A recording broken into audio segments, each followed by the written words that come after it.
Kita akan membahas tema yang tidak terlalu berat sebenarnya ya, tentang individu dalam komitmen perkawinan ya.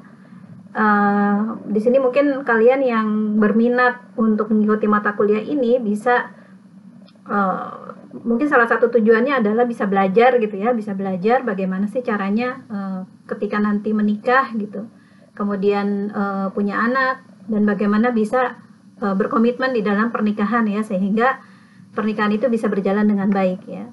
Saya rasa nggak ada orang yang ingin pernikahannya gagal ya, meskipun mungkin ya kita lihat semakin lama tuh tingkat perceraian tuh semakin tinggi gitu ya. Tapi saya yakin di sini semuanya ya, para mahasiswa yang sedang mengikuti kelas psikologi keluarga ya, salah satu tujuannya adalah supaya bisa belajar dengan bagaimana caranya menjadi pasangan yang baik gitu ya, memiliki komitmen menjadi orang tua yang baik ya, dan hal-hal yang seperti itu. Dan mungkin itu salah satu tujuannya. Tujuan yang lainnya mungkin juga bisa ilmu-ilmu yang didapatkan di dalam psikologi keluarga ini bisa dipakai ketika kalian nanti akan menjadi konselor ya, atau menjadi psikolog ya. Ketika ada masalah-masalah tentang rumah tangga, ini bisa menjadi sebagai salah satu rujukan ya, bagaimana caranya mengatasi konflik-konflik dalam rumah tangga gitu ya. Pengertian komitmen perkawinan ya, menurut Steinberg di tahun 1986, komitmen merupakan suatu keputusan yang diambil seseorang bahwa ia mencintai orang lain dan secara terus-menerus akan tetap mempertahankan cinta tersebut. Jadi ini merupakan bagian dari kalau misalnya definisi cintanya si Steinberg itu kan ada ada 3 triangle ya. Triangle itu salah satu bagiannya adalah komitmen. Nah, menurut Johnson, Collin, dan Houston di tahun 1999, komitmen perkawinan adalah suatu kesepakatan yang dibuat oleh pasangan suami istri gitu ya.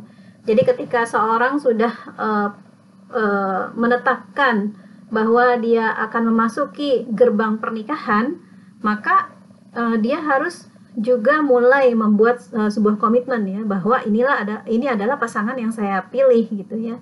Ini adalah pasangan yang akan saya terus bersama ya, sampai tua ya, sampai nenek-nenek, sampai kakek-kakek ya, bahkan mungkin sampai kalau dalam agama itu sampai surga gitu ya. Nah, itu yang disebut dengan komitmen.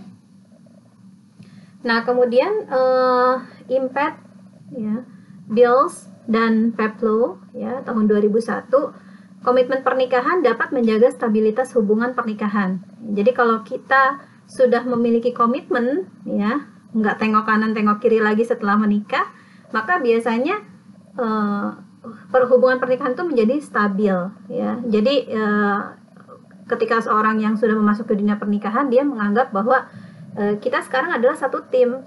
Kalau yang dulu ya, sebelum menikah apa-apa kita hadapi sendiri gitu ya, tapi setelah menikah kita itu menjadi satu tim untuk menghadapi masalah-masalah yang terjadi ke depan gitu ya. Satu tim yang kompak gitu ya, antara suami dengan istri. Nah, komitmen pernikahan adalah sejauh mana seseorang individu mengalami orientasi jangka panjang terhadap satu hubungan ya, kemudian termasuk keinginan untuk mempertahankan hubungan tersebut untuk lebih baik atau lebih buruk ya. Meskipun misalnya ada banyak sekali masalah gitu ya, ada banyak sekali badai yang melanda pernikahan tersebut ya, masalah apa saja ya, tetapi ketika seorang memiliki komitmen ya, maka dia tidak akan melepas ya. Kalau sering lihat ini ya, ngelihat drama ya, drama Korea atau drama-drama yang lain, mungkin salah satu kata-kata yang perlu kita ingat, kita tidak akan melepas tangan pasangan kita apapun yang terjadi ke depan gitu ya. Jangan pernah dilepas seperti itu. Itu adalah bentuk dari komitmen ya, ketika kita menikah ya. Kalau misalnya kalian di sini tentu semuanya beragama ya, mungkin ada yang Muslim, ada yang Kristen gitu ya. Yang pasti ketika kita menikah, biasanya kita menikah itu bukan hanya bersumpah di hadapan penghulu gitu ya. Bukan hanya bersumpah di hadapan orang tua kita, tetapi kita bersumpah di hadapan Allah gitu ya, di hadapan Tuhan yang Maha Besar, bahwa saya sudah mengambil orang ini sebagai pasangan saya, maka saya akan bertanggung jawab, saya akan tetap komitmen, dan saya tidak akan melepas tangannya seburuk apapun ya yang akan terjadi ke depan gitu. Seperti itu. Nah, kemudian pengertian komitmen perkawinan. Komitmen pernikahan atau perkawinan itu ya adalah pengalaman subjektif di mana suami istri ingin tetap mempertahankan perkawinan baik di dalam masa sulit maupun masa senang ya.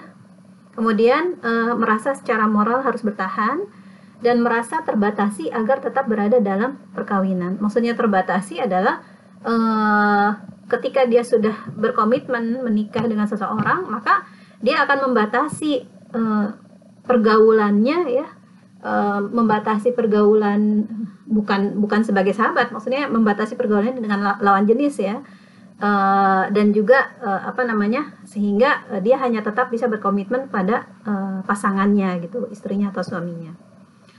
Komitmen pernikahan adalah keinginan individu untuk mempertahankan hubungan pernikahan yang berorientasi jangka panjang ya, baik secara emosional maupun secara kognitif ya.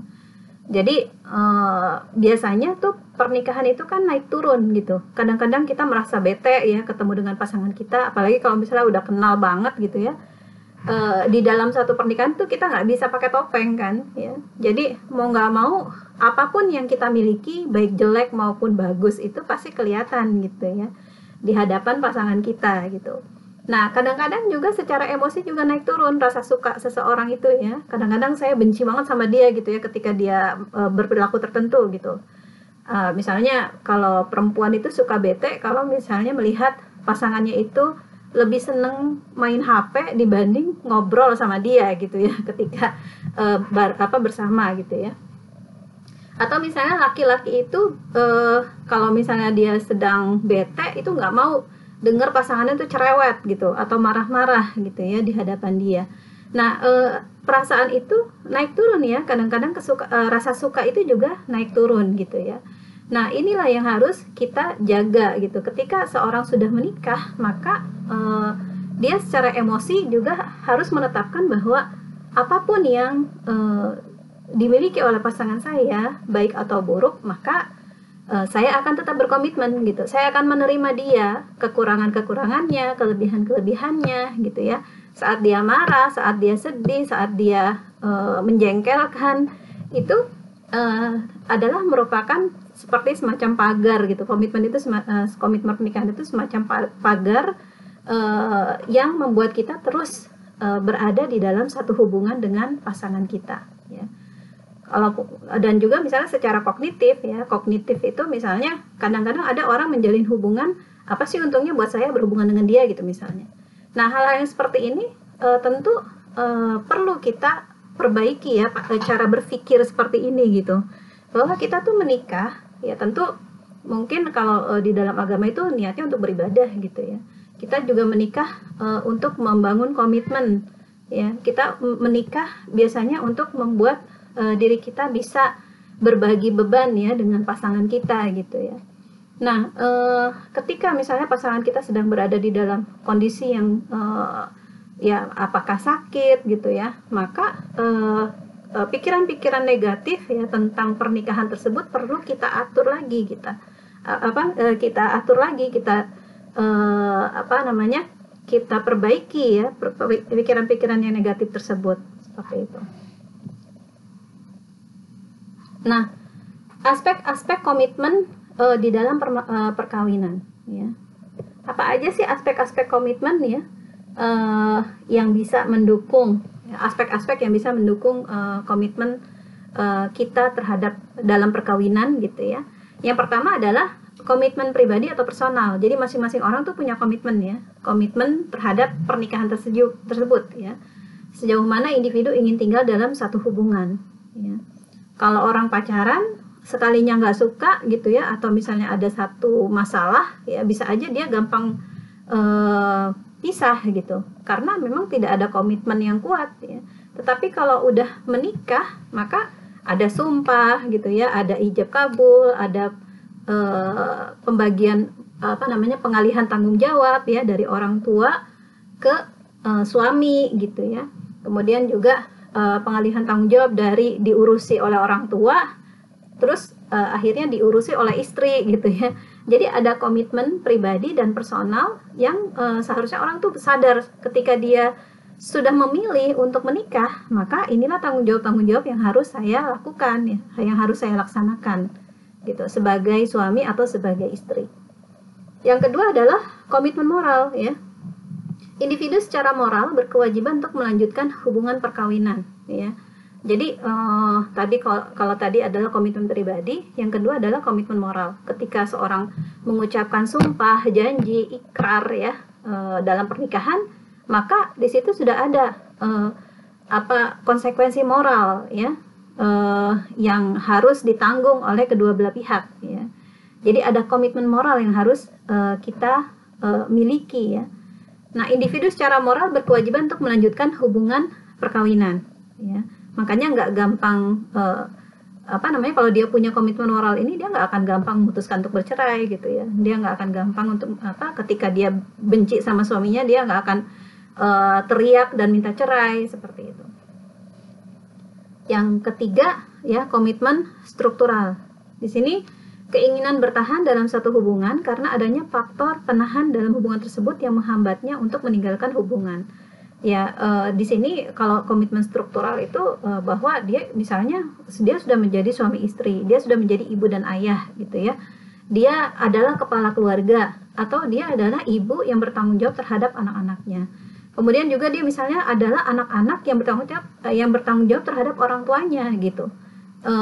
Ketika dua orang menikah, maka ada struktur ya, ada struktur keluarga dan yang lebih tinggi lagi struktur keluarga besar gitu ya, yang yang harus dihadapi ya ketika kedua orang ini menikah gitu, bahwa ada ayah mertua gitu, ada ibu mertua ya, yang perlu kita pertimbangkan ya ketika kita sudah masuk ke dalam dunia pernikahan. Oleh karena itu tidak mudah untuk bercerai ya ketika ketiga komitmen ini bisa kita penuhi ya, seperti itu. Baik, sekarang kita bahas lebih detail tentang komitmen pribadi ya. Komitmen pribadi itu sejauh mana individu ingin tinggal dalam satu hubungan itu dipengaruhi oleh yang pertama, ingin bertahan dalam hubungan karena memang masih ada cinta atau ketertarikan yang kuat dengan pasangan ya. Jadi rasa cinta ya atau ketertarikan dengan pasangan itu faktor bisa macam-macam sebabnya ya, bisa karena orang itu cantik atau orang itu ganteng ya kalau buat perempuan gitu ya, atau karena kepribadiannya baik, atau kalau yang laki-laki misalnya karena misalnya duitnya banyak gitu ya. Laki-laki duitnya banyak ya, jadi perempuan itu jadi tergantung gitu misalnya dengan pasangannya ya. Nah, ini bisa bisa menjadi salah satu faktor dari komitmen pribadi gitu ya. Ketertarikan dengan hubungan itu, yang kedua ya, ketertarikan dengan hubungan itu sendiri, bahwa hubungan yang ada memang memuaskan ya. Bisa jadi ketika seseorang itu berkomitmen karena memang di dalam hubungan itu terjadi interaksi-interaksi yang menyenangkan gitu ya. Interaksi yang menyenangkan, kemudian juga saling melengkapi atau mungkin saling mendukung, saling memotivasi untuk mencapai target masing-masing. Itu adalah hubungan yang memuaskan kedua belah pihak. Di sini juga mungkin perlu kita perhatikan ya ketika kita sudah menjadi pasangan gitu ya. Jangan sampai ada salah satu pasangan yang melesat sendiri gitu. Melesat itu maksudnya pengembangan dirinya tuh melesat naik dengan pesat, tetapi di sisi lain dia tidak memperhatikan pasangannya tetap aja begitu aja gitu ya. Meskipun mungkin misalnya suami itu ketika bekerja dia dapat banyak promosi gitu ya, kemudian karirnya melesat. Nah, istri ini nggak didorong untuk semakin berkembang juga, maka suatu saat hal ini akan menjadi penghalang dari kepuasan pernikahan ya di dalam rumah tangga tersebut. Si suami akan merasa, lah istri saya kok begitu-begitu aja, nggak ada kemajuan gitu ya. Sementara si istri makin lama mungkin makin merasa rendah diri karena dia nggak banyak belajar, atau mungkin dia nggak punya kesempatan untuk belajar ya karena ngurus anak dan rumah gitu ya. Nah, ini juga perlu diperhatikan gitu ya oleh pasangan yang sudah menikah gitu. Jangan sampai ada satu orang melesat sendiri, atau sebaliknya misalnya perempuannya wanita karir gitu ya, yang laki-laki juga wanita berkarir juga gitu ya, kerja di kantor juga, tetapi ternyata karir istri itu jauh melesat lebih cepat gitu misalnya. Dan istri ini karena sibuk dengan urusan karirnya sendiri, akhirnya tidak terlalu memperhatikan pasangannya, kebutuhan pasangannya gitu ya, kebutuhan memberikan motivasi, kebutuhan untuk memberikan dorongan, penguatan, sehingga akhirnya si laki-laki ya merasa rendah diri. Kok istri saya misalnya gajinya lebih besar gitu, itu akan suatu saat akan menjadi masalah gitu. Jadi ini yang perlu diperhatikan. Jadi kalau misalnya emang istrinya punya karir yang lebih melesat gitu ya, maka dia perlu memberikan dorongan, motivasi, memberikan semangat kepada pasangannya, kepada suaminya gitu ya, agar dia juga mungkin bisa memilih ya pekerjaan yang sesuai dengan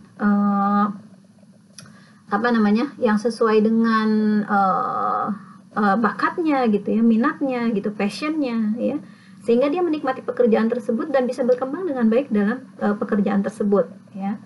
Jadi ini juga suatu hal yang perlu diperhatikan oleh pasangan gitu ya. Dan ini tapi juga di satu sisi ya, keinginan pribadi masing-masing ya untuk terus berkembang itu suatu hal yang penting gitu. Karena ketika itu tidak dilakukan, maka dia akan mandek sendiri ya. Lebih misalnya dia malas belajar ya, si istri malas belajar, sementara suaminya itu tiba-tiba udah jadi misalnya general manager ya, yang membawahi satu perusahaan.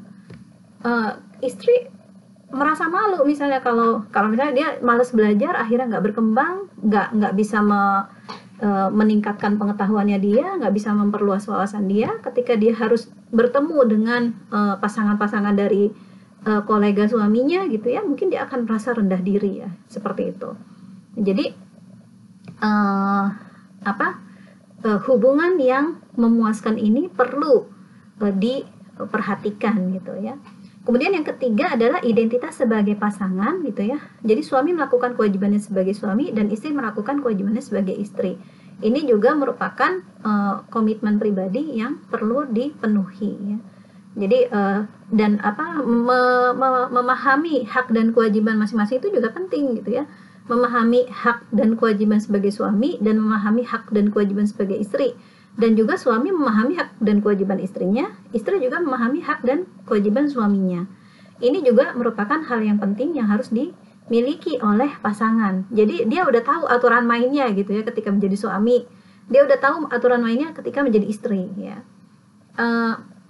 Misalnya kadang-kadang ada kasus gini, ketika keduanya bekerja, gitu misalnya, maka secara ekonomi kedua-duanya itu berkontribusi misalnya untuk ya kebutuhan-kebutuhan keluarga gitu. Tapi sebenarnya ya kalau misalnya kalau di dalam Islam ya, dalam agama Islam, suami itu punya kewajiban untuk memberikan nafkah kepada istrinya dan anak-anaknya. Jadi memberikan nafkah itu memenuhi kebutuhan-kebutuhan pokok ya, dari sandang, papan, pangan ya istri dan anak-anaknya, dan juga mungkin memberikan kebutuhan nafkah untuk istrinya untuk kepuasan misalnya mungkin semacam uang jajan gitu ya. Itu kalau mencukupi gitu. Nah, tapi uang istri adalah hak untuk istri itu sendiri gitu. Kecuali kalau mau dia sedekahkan kepada untuk keluarga gitu ya. Maksudnya dia dengan sukarela menyedekahkan uangnya, hasil keringatnya itu untuk keluarga. Tapi itu tidak ada kewajiban. Nah, jadi suami itu nggak bisa menuntut sebenarnya ya. Kalau di dalam Islam aturannya seperti itu. Saya nggak tahu kalau di dalam agama yang lain ya. Tapi kalau dalam Islam seperti itu. Uang suami itu sebagian wajib untuk diberikan kepada istri dan anak-anak untuk memenuhi kebutuhan istri dan anak-anak. sebagian ya, maksudnya sampai tercukupi, dan istri dan anak-anak tuh hidupnya nyaman, senang, dan bisa berkembang dengan baik. Tapi uang istri adalah uang istri gitu. Uang istri bisa dipakai untuk keperluan dirinya sendiri ya, untuk bersedekah gitu ya, atau bisa juga dia sedekahkan untuk membantu perekonomian keluarga. Jadi itu jatuhnya sedekah, bukan kewajiban. Seperti itu. Itu salah satu hal yang kadang-kadang menimbulkan konflik gitu. Ketika kedua suami istri bekerja ya, kemudian akhirnya misalnya istrinya ikut bersusah payah untuk mencari nafkah gitu. Padahal itu bukan kewajibannya dia gitu. Kewajibannya dia itu menyenangkan suami dan juga mengurus anak-anak gitu ya, membantu suami mengurus anak-anak, seperti itu. Nah, komitmen moral ini yaitu individu secara moral berkewajiban untuk melanjutkan hubungan perkawinan, dan ini dipengaruhi oleh nilai-nilai mengenai moralitas. Ya, tentu saja misalnya sejauh mana pemahaman kita tentang nilai-nilai moral gitu ya, sejauh mana pelaksanaan nilai-nilai moral kita selama ini gitu ya, itu juga sangat penting ya. Jadi makanya ketika mau menikah, maka yang perlu diperhatikan justru adalah nilai-nilai moral ini dulu pertama kali ya. Dan kita tidak bisa melihat seseorang itu hanya sebagai misalnya, oh dia itu rajin sholat, rajin ngaji, dia pasti pasangan yang baik. Nggak bisa seperti itu juga gitu ya, karena belum tentu dia memahami nilai-nilai moral yang terkandung dalam ajaran-ajaran agama gitu. Jadi justru kalau misalnya kita memilih seseorang, kita lihat bagaimana ibadahnya, tapi juga bagaimana kita tidak hanya melihat bagaimana ibadahnya aja gitu ya, tetapi juga melihat bagaimana akhlaknya sehari-hari, perilakunya sehari-hari, kasar atau tidak gitu. Apakah dia menghargai perempuan apa enggak? Kalau misalnya dia menghargai ibunya, menghargai saudara perempuannya, biasanya dia akan menghargai istrinya gitu. Kalau misalnya enggak, sebaiknya tidak dipilih gitu ya. Itu untuk yang perempuan. Nah begitu juga dengan laki-laki. Ini perempuan ini tidak hanya dilihat dari bagaimana misalnya ibadahnya sehari-hari saja, tetapi juga perilakunya gitu, kebaikan hatinya gitu ya. Karena kenapa ini sangat penting sekali gitu ya? Karena ketika orang memiliki nilai-nilai moral, maka dia akan memilih ya berbagai macam perilaku itu sesuai dengan nilai-nilai moral yang tertanam di dalam dirinya. Yang saya bilang tertanam itu bukan cuma sebagai pengetahuan saja, tetapi memang dia melakukan hal-hal yang baik terus gitu, dia melakukan kebaikan gitu, seperti itu.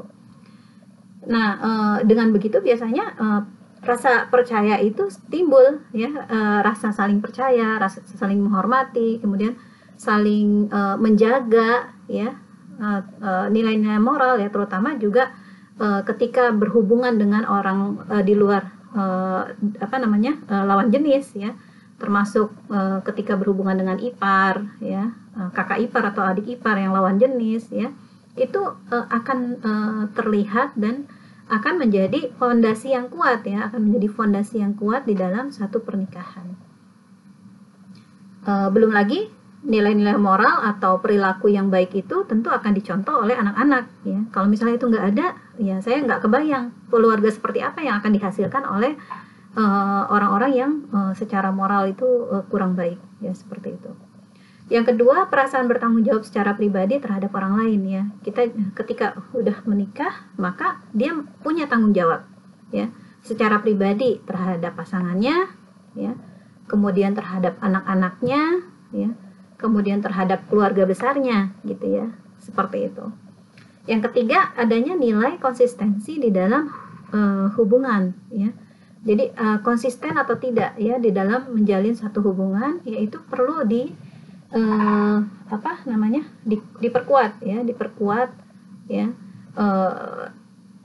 di dalam satu pernikahan ya, memperkuat komitmen ya, kemudian konsisten dalam melaksanakannya, itu adalah satu hal yang penting harus kita lakukan gitu. Makanya kadang-kadang kita perlu setback gitu ya, retret ya. Kalau dalam orang Kristen tuh ada kata-kata retret gitu ya. Setback dulu, ketika kita punya masalah, kita balik lagi kepada tujuan pernikahan kita gitu. Kita balik lagi kepada nilai-nilai yang kita pegang ketika kita menikah gitu ya. Oleh karena dengan cara seperti itu, maka kita akan tetap berusaha untuk meningkatkan komitmen. Bahkan kadang-kadang meskipun misalnya udah punya anak banyak gitu ya, maka perlu juga tuh jalan berdua dengan pasangan, kemudian ngobrol-ngobrol lagi ya. Terus ngobrol tentang tujuan-tujuan di masa mendatang gitu ya. Itu hal yang sangat penting, harus diperhatikan gitu di dalam agar kita bisa melakukan komitmen secara moral ya kepada pasangan kita. Lalu komitmen struktural, keinginan bertahan dalam satu hubungan karena adanya faktor penahan dalam hubungan yang menghambat untuk meninggalkan hubungan tersebut. Ya, salah satunya ya itu tadi ya, keluarga besar, kemudian juga mungkin peran-peran dia sebagai orang tua gitu ya. Kan kalau mau bercerai itu hal yang paling dipikirkan biasanya ya, terutama perempuan ini ya, itu biasanya anak-anak. Bagaimana anak-anak kalau misalnya nggak hidup terpisah ya antara ayah dengan ibunya ya, karena kan kebutuhan itu kan kebutuhan terhadap kedua orang tua itu adalah kebutuhan utama ya buat anak-anak gitu. Kalau anak-anak melihat orang tuanya rukun, orang tuanya hubungannya baik, biasanya mereka juga hatinya tenang gitu, hatinya tenang dalam belajar gitu, kemudian juga dalam melakukan aktivitas-aktivitas, dalam mengembangkan diri gitu ya. Kalau misalnya orang tuanya bermasalah ya, nah biasanya anak itu akan terbawa ke anak-anak ya. Anak-anak tuh menjadi labil ya, merasa nggak secure ya, unsecure ya, karena gimana ya kalau orang tua saya misalnya bercerai, saya akan ikut siapa gitu. Saya kemudian secara ekonomi bagaimana, misalnya ikut ibu nggak bekerja, secara ekonomi bagaimana gitu. Apa saya bisa tetap melanjutkan kuliah gitu, melanjutkan sekolah ya, seperti itu. Itu ada membuat perceraian itu membuat anak merasa tidak secure, tidak tenang ya, tidak aman gitu terhadap masa depannya ya, seperti itu. Nah, kemudian aspek-aspek komitmen perkawinan ya, komitmen pribadi dan komitmen moral rendah, maka komitmen struktural akan menonjol dengan dipengaruhi oleh yang pertama, tidak adanya alternatif yang lebih baik ya, faktor yang membuat seorang cenderung bertahan dalam hubungan. Ini komitmen pribadi dan kalau komitmen pribadi dan komitmen moralnya rendah, biasanya komitmen struktural itu menjadi benteng terakhir gitu ya di dalam pernikahan tersebut ya. Yang tadi, yang pertama ya karena nggak ada alternatif lain. Yang kedua, adanya tekanan sosial ya, ada dari keluarga, dari teman, dari masyarakat untuk tidak mudah meninggalkan satu hubungan. Makanya proses perceraian itu tidak dibuat mudah biasanya ya. Kalau misalnya udah masuk ke pengadilan agama, itu biasanya butuh waktu beberapa bulan ya. Bahkan dari pengadilan agama itu biasanya ada rekonsiliasi ya, misal dari dua belah pihak. Bahkan ada konseling dulu ya, tahap konseling, apakah masalah ini masih bisa diselesaikan atau tidak gitu ya. Nah, biasanya kalau ternyata memang udah benar-benar nggak bisa diselesaikan, baru ketuk palu ya, jadi secara hukum kedua orang ini bercerai gitu. Tapi itu prosesnya tidak mudah, bahkan bisa sampai 6 bulan ya. Kalau berlarut-larut, misalnya ada konflik perebutan harta gitu ya, gono gini, itu bisa sampai 1 tahun gitu. Atau misalnya berebut hak asuh anak, itu bisa juga sampai bertahun-tahun ya, seperti itu. Yang ketiga, prosedur perpisahan. Adanya prosedur rumit yang harus dilalui untuk dapat melakukan perpisahan. Ini tadi udah dibahas ya. Yang keempat, terhentinya investasi ya. Jadi individu memutuskan untuk tidak meninggalkan satu hubungan karena takut akan kehilangan investasi yang selama ini telah berlangsung.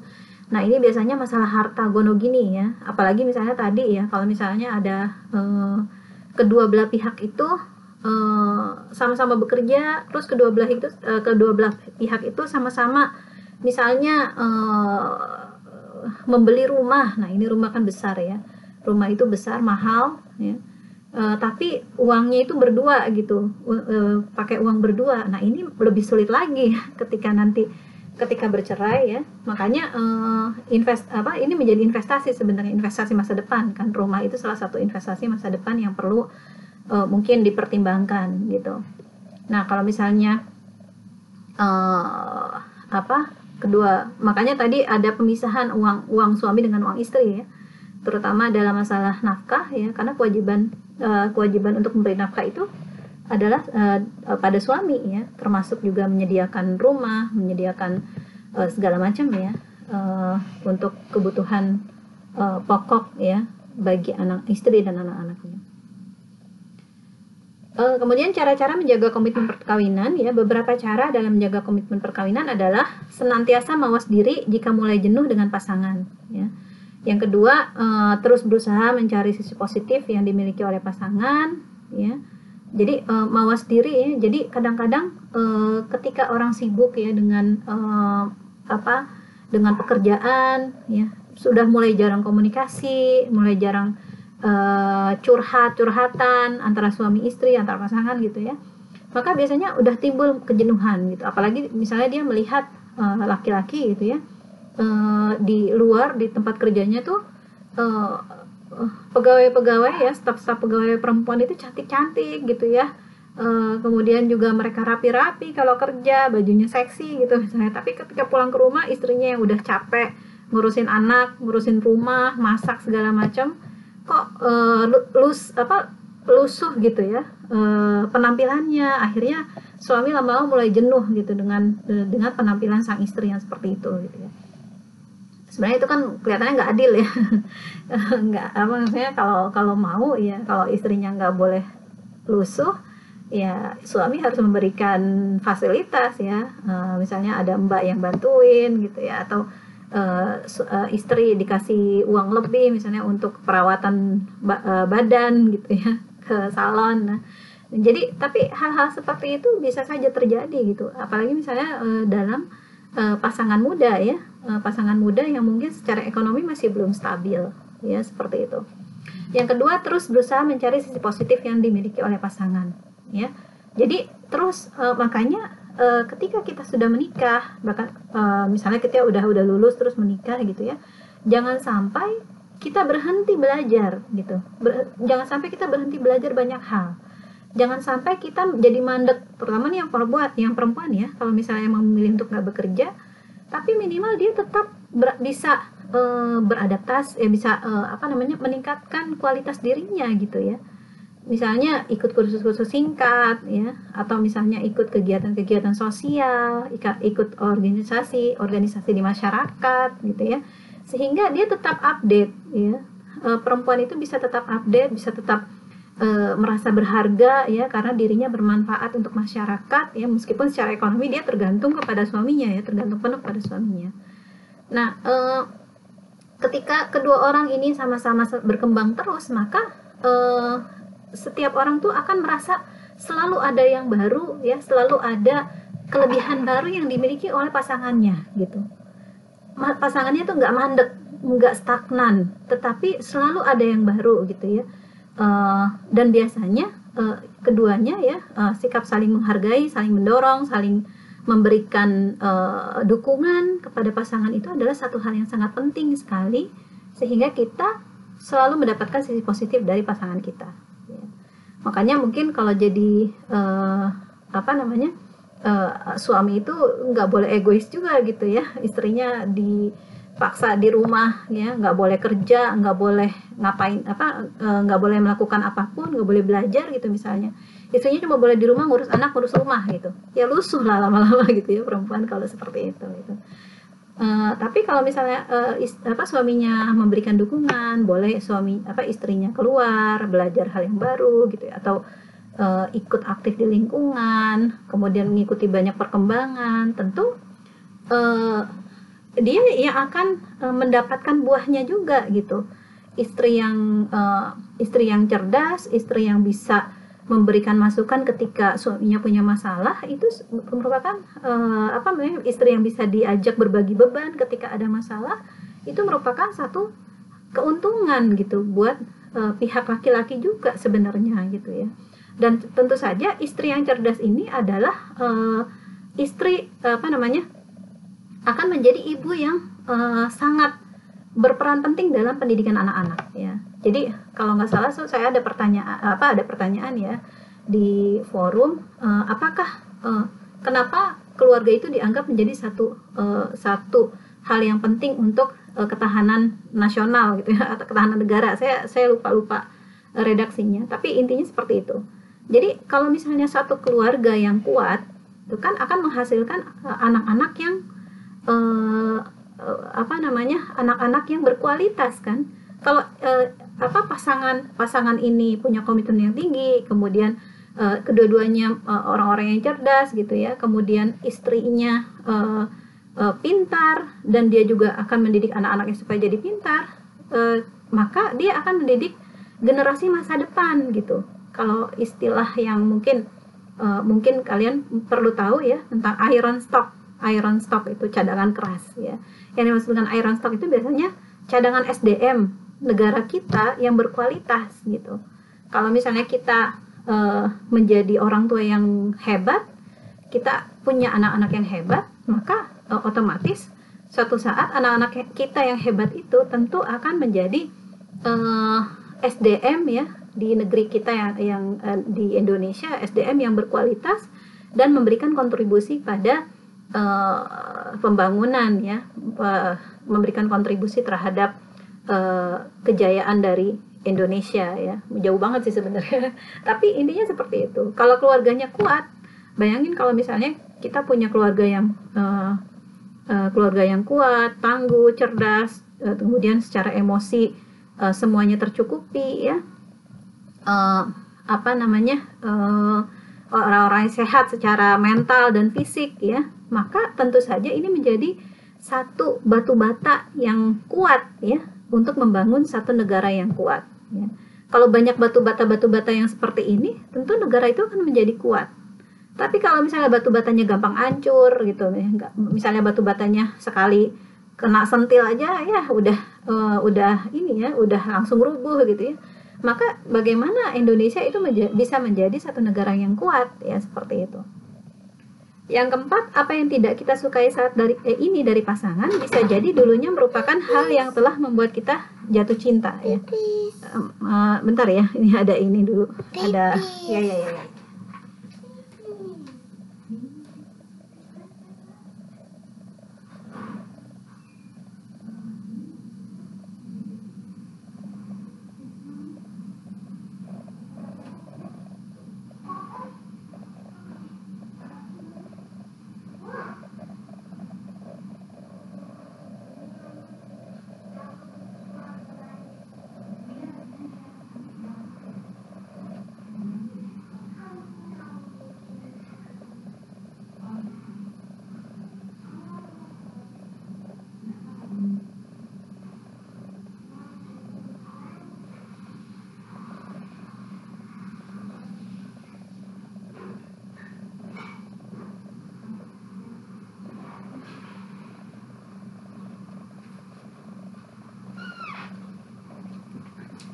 Oke, mohon maaf ya, ada intermezzo sedikit.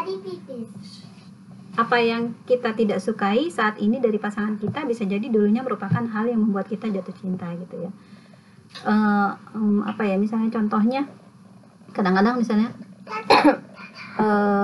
misalnya nih perempuan ya, kadang-kadang pernah misalnya suka sama cowok yang cool banget gitu ya, cool terus kelihatannya kok punya karisma gitu ya, punya karisma gitu, jarang ngomong. Nah setelah menikah ya ternyata kayak batu es gitu kaku gitu, terus susah diajak komunikasi gitu ya. Jadi yang dulunya disukai ya dari pasangan, tapi setelah menikah itu ternyata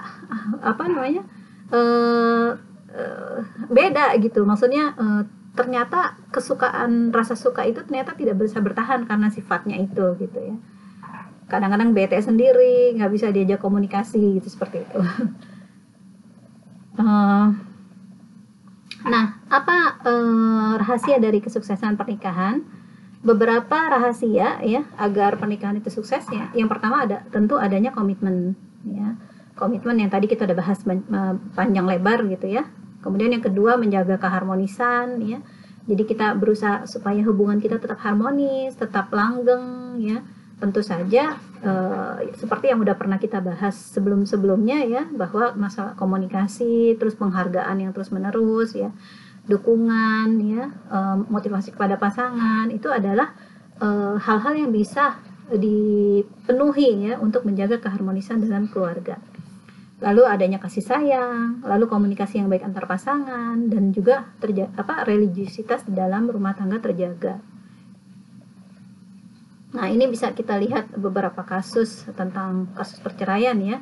Di tahun 2009 sampai 2016 angka kenaikan perceraian itu sampai mencapai 16 sampai 20% ya. Dan rekor perceraian tertinggi di tahun 2012 ya. Jadi bahkan sampai ada 40 perceraian setiap jam di Indonesia ya.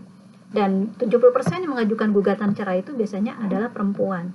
Nah, ini kan berarti sesuatu hal yang kita harus pikirkan, kenapa gitu. Kenapa sampai terjadi adanya 70% yang mengajukan gugatan cerai adalah perempuan. Berarti di dalam keluarga itu apa masalahnya dengan laki-laki gitu ya, dengan pasangannya gitu ya. Kemudian di sini juga ada beberapa alasan tertinggi perceraian ya di data Litbang ya 2016 ya. Ya, biasanya hubungan sudah tidak harmonis ya, kemudian tidak ada tanggung jawab khususnya terhadap anak ya. Kadang-kadang suami nggak mau memberikan nafkah untuk anak-anaknya gitu ya, menyerahkan kepada istri gitu misalnya. Jadi istrinya kayak ngasuh bukan cuma anak-anaknya, tapi dia harus ngasuh suaminya juga gitu, karena selain repot ngurusin anak, suaminya nggak mau bantu misalnya mau bantu uang pendidikan misalnya buat anak-anaknya gitu ya, tapi istrinya juga tetap masih harus melayani suaminya gitu. Itu kan satu hal yang nggak adil sekali gitu ya di dalam keluarga tersebut. Kemudian adanya kehadiran pihak ketiga, ada will atau pill gitu ya, yang mungkin sekarang lagi rame dibicarakan. Lalu persoalan ekonomi ya. Lalu menurut Kasdullah ya, pelaku Panitera Muda Hukum Pengadilan Agama Malang ya, itu ada 5 faktor yang menjadi penyebab utama perceraian, yaitu faktor ekonomi, kekerasan dalam rumah tangga ya, KDRT ya, ketidakharmonisan, pertengkaran terus-menerus, dan salah satu pihak itu minggat dari rumah ya. Penyebab terjadi perceraian yang pertama, kurang dipahaminya tujuan perkawinan ya, lalu tidak adanya komitmen dalam perkawinan. Cinta kasih dalam pembinaan keluarga sejahtera ya. Berikut ini ada hal-hal yang mendasari suatu pernikahan. Persamaan dalam tujuan pernikahan yaitu pembentukan keluarga yang sejahtera ya. Persamaan pendapat tentang bentuk keluarga kelak ya, misalnya jumlah anaknya berapa, terus arah pendidikan anak-anaknya mau gimana gitu ya. Anak-anaknya mau ada juga misalnya keluarga dokter, anak-anaknya pasti dididik untuk jadi dokter ya, didorong untuk masuk ke dokteran gitu ya. Itu free aja gitu ya, selama tidak ada pemaksaan terhadap anak. Kemudian dasar pernikahan dan hidup keluarga yang kuat, misalnya kemauan baik, toleransi, dan cinta kasih ya. Itu mungkin ya yang perlu dipelajari ya di dalam komitmen dalam pernikahan.